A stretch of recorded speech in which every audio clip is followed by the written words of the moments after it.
Hello YouTubers, hello, my ugly head again, and yes, it's definitely been a long time, and yes, I have COVID, so I'm very bored. I'm not a big YouTuber, as I've said a million times, so that's why I don't YouTube very often, but here we go again. Might be a little bit longer one, if you like it, hopefully you do, because I'm bored, and as you know, I have had a disaster recently, so I've diversified a little bit. So here we go with some updates of what I've been doing and that. So these are some goldfish that I've bring in, some fancy fish, some Mirandas that I've actually bring in from oh, sorry if I do a bit of that, and that I've bring in from the ponds outside. Some nice ones,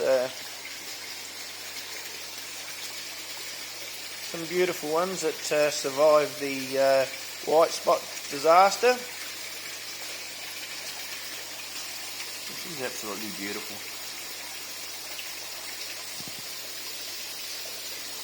Yes. So obviously tricolour around the broken and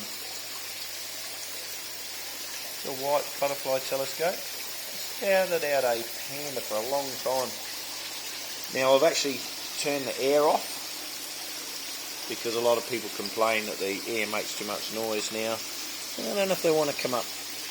That's 6 breeding yumbo in there. They're going to come up and make out I want them to feed. They're zipping around down the bottom, they're congregating over there, but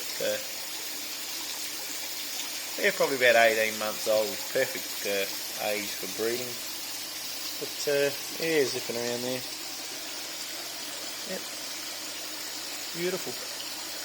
Really had a lot of spawns out of them this year. They weren't in the big system, so they didn't get touched with white spot. So yeah, they were pretty lucky. So they really managed quite well. The metallic yumbo over there, bloody beautiful. Yeah, so big fella, no, not big fella, big girl. These are lots and lots of yumbo babies. Are a late spawn, so they're way behind. So a lot of white ones in there. These are selected babies to keep. There's a nice ranchu. Some butterfly telescope, a couple of pandas in there. So these were selected, bring in for future breeders. These were some black moors that they actually need to go back out in the ponds. Well, they never actually got to go out the ponds yet, so there's some ones that not actually sure what these fancy fish are in there. They need to go out in the ponds. That's just a lone yumbo in there that needs to go out in the ponds. Some white clouds in there, and if you can believe it, the white ones are panda moors that have gone pure white, and my very large breeding black moors in a 500 litre tub. I put some white sand in there, clay sand. Bloody makes it easier just to see the fish. Just to skim over the bottom, not too much. Every now and then they kick the sand up and puts a light white sootiness over them. You've got to just check there's no white spot on them. These are just tubs that I keep under there for spawning time.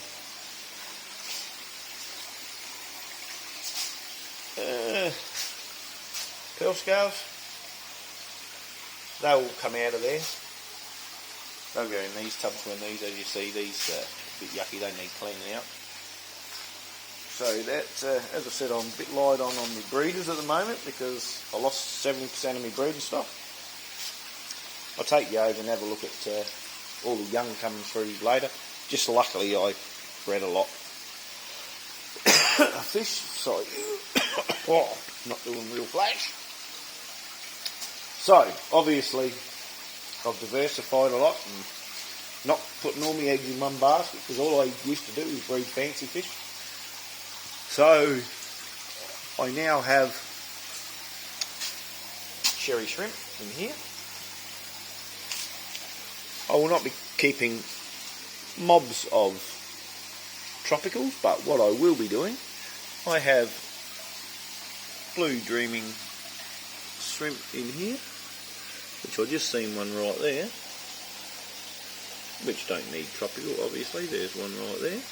But we have red-tailed gold snakeskin, Guppies, heavily pregnant, trio, and we have some albino bristlenose plecos in there. We have crystal black shrimp. Now,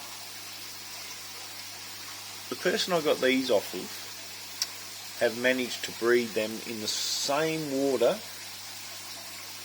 as you just have Neocaridina and Caridina shrimp in. So you don't have to do anything different. And at the moment I've only got 4 crystal black and 4 crystal red. I will be getting some more, but he's been able to do that, which is I'm grateful for, so I'll be able to get those lines going and it'll be good. So I've got some dwarf guamis going.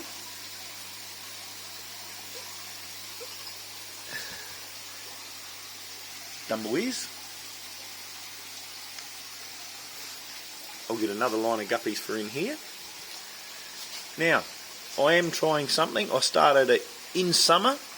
I've left some plecos in here. The other day when it was cold, the water was 14 degrees and it didn't affect them at all. And they're fine.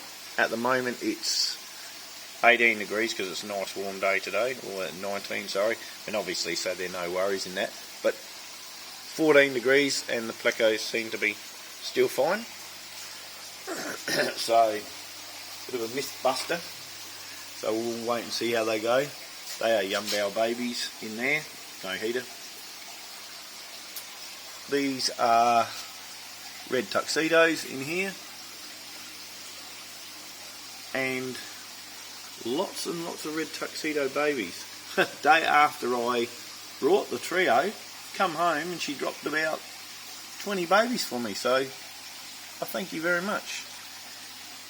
Now, also, I have loads and loads and loads of bristlenose babies in there. Loads of them, so that's good. I have a mutt guppy tank down here. Loads of them. I have loads and loads of bristlenose plecos in there as well. And we have some black diamond textures in there. So, because where I live in South Australia, our electricity bills are very high.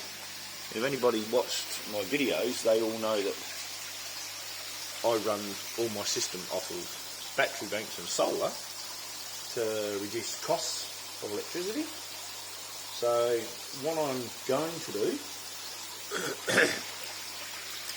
with diversifying, I'm going to have these tanks up here to use as guppy lines. So 1, 2, 3, about 5 or 6 tanks with heaters, and I'm going to run some lines without heaters, fish without heaters. So I have currently got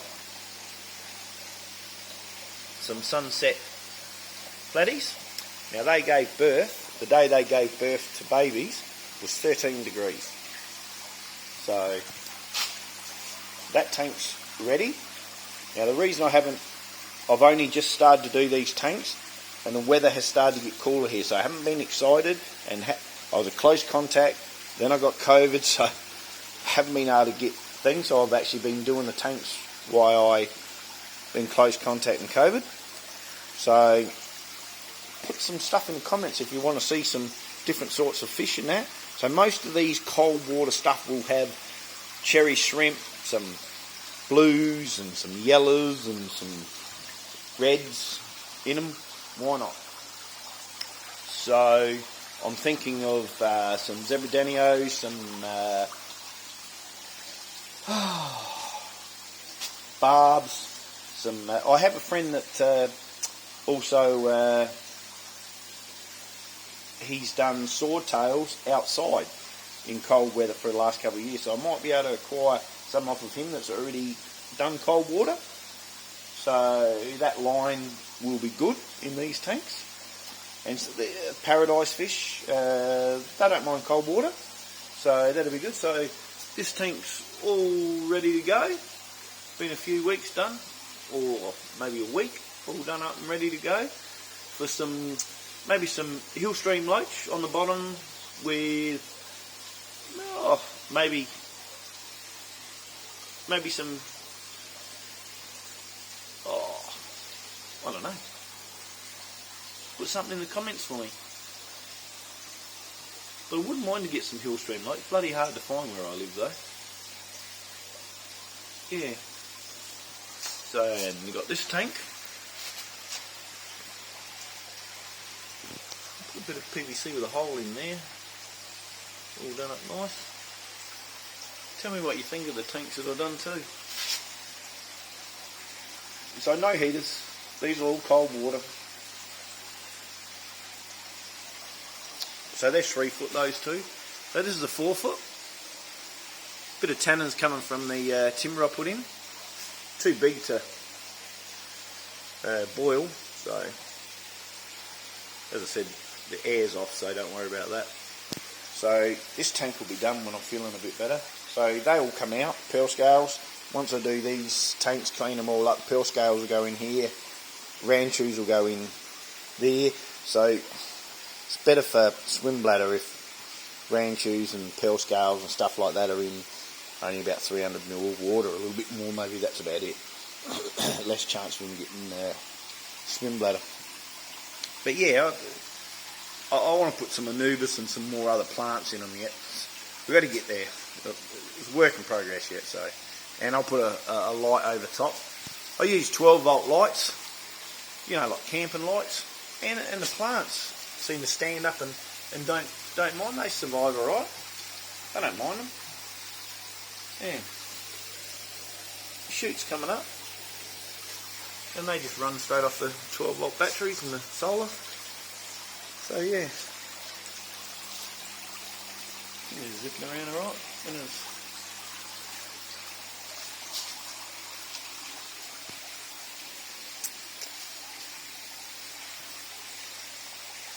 Yeah, I'll take you for a little walk outside and have a look at the other side, what's going on over there.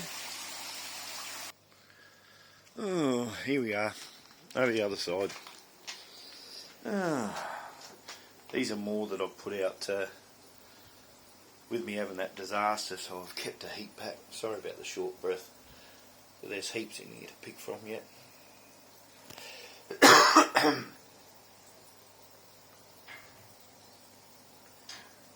Yeah, lots and lots in there. And in here. That's what don't put in there about am I selling anything at the moment. I'm just going to wait to pick through. Mollies, guppies, flying. There's some plecos out here. 300 watt heater in under there. Yeah. Keeps it nice and warm in there. They're fine out here, so that's worked out quite well. I don't, because that water is cooler, so I don't actually run this as like a waterfall system in the winter. So what I'll do is every few weeks I might actually hit the pump and let it circulate through and give it a bit of a cool water change through, so it's not running the heater all the time. You know, just get a bit of a change. A bit of green water. There's still some young fancy fish in there. Now these here, there's guppies in here, and that water's only about 12 degrees in there. And what I done, I started out with the adults that I brought, guppies, that come from a fish shop. So they wouldn't survive in temperature like that. So you breed them, take them, put them back with a heater, but the young, you leave them out there, and you let them adapt to the cold, and, well, they seem to be fine in the cold weather. And they're eating and zipping around all over the place. Oh, snails. River Murray turtles. They love them. Oh, here we go. Oh, it's hard to see, sorry, but loads and loads in there. What do we got? Too much glare in there. Sorry, everybody. Probably should have scooped a heap out for you to see. Just think, I can't tell you what breeds are in there, because just imagine, there's everything from celestials, pearl scales, orandas, yumbels, you name it, they're all in there. There's blackmores, and that's blackmore only. I love the real dark green water for blackmores because it makes the black real velvety. Where are you? Oh. Yep. If you're from Australia, they're our River Murray turtles. I've got 3 of them.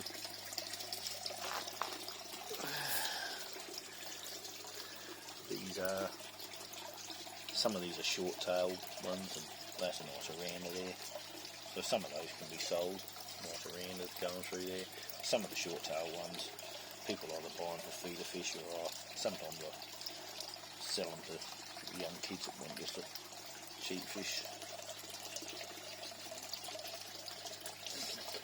Because I miss culling them sometimes when they're young. I should cull them out. Get them softy in the old days. Thing is, they grow so quick, these short tail ones, because I think it's because their body don't have to expend the energy for the twin tail. I don't know. I think that's part of it. Alright, there you go. I've waffled on enough. I'm bored enough. Alright, that's another day in the life of COVID, I suppose. If you like the stuff that I waffle on about, like and subscribe and all that good stuff, and give us a thumbs up. I'll see you next time if you like it. See you later.